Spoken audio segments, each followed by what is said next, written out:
She done it on purpose. It's Charlie Dale's here. Okay. And then she shot herself.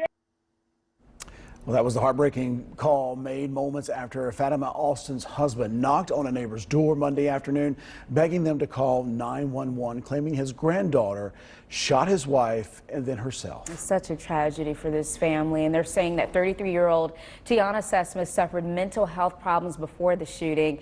This afternoon, the family is asking people to get mental health help if they need it. Fox 8's Daniel Pierce is live near Hamlin Street. And Daniel, these 911 calls are giving more insight into what went on and the possible mindset of the accused shooter. Yeah, Austin's husband says that he was in the back room of the house whenever he heard that deadly shot being fired. He then said that Sesma then turned the gun on him. He was able to get out of the house and then run over here to a neighbor's house, that house just off in the distance, and he ran all the way up the street. Sesma's family, whenever they spoke with us very, very briefly yesterday, said that they had tried to get her some sort of mental health help. There are resources, especially here in rural communities like Randolph County, but the demand, their supplies, I should say, is not able to meet with the demand that's out here.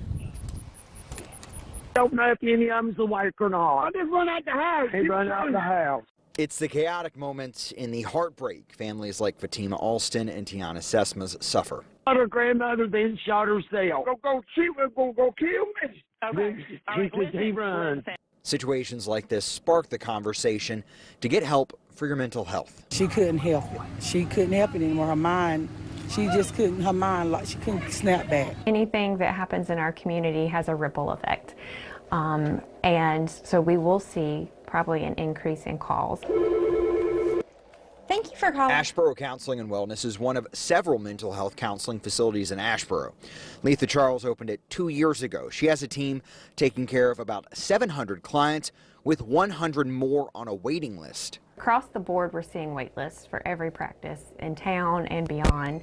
When we have somebody call in that needs services quickly, we try to give them a good referral, and we try to keep up with who has space, but a lot of times they have wait lists as well. While the specifics of Tiana Sesma and her family's battles are unknown, there are a lot of hurdles families in rural communities face. Not enough therapists for the needs that are here. So, and people will have to drive.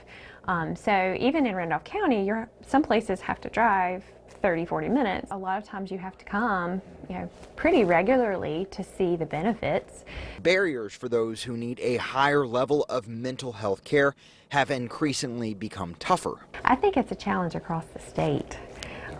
We definitely struggle with finding places to refer people to that need a higher level of care. And so we're always, trying to stay on top of who has availability. I guess broaden that awareness. It's more urgent that we start talking about mental health.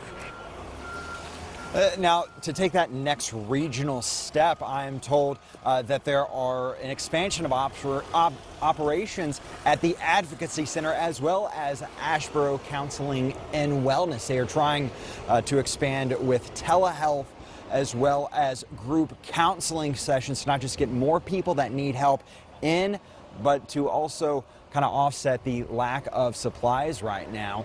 We did reach out to Asheboro Police and ask them, hey, are there any updates? And as of right now, they are not willing to release any more information about this case that happened here yesterday.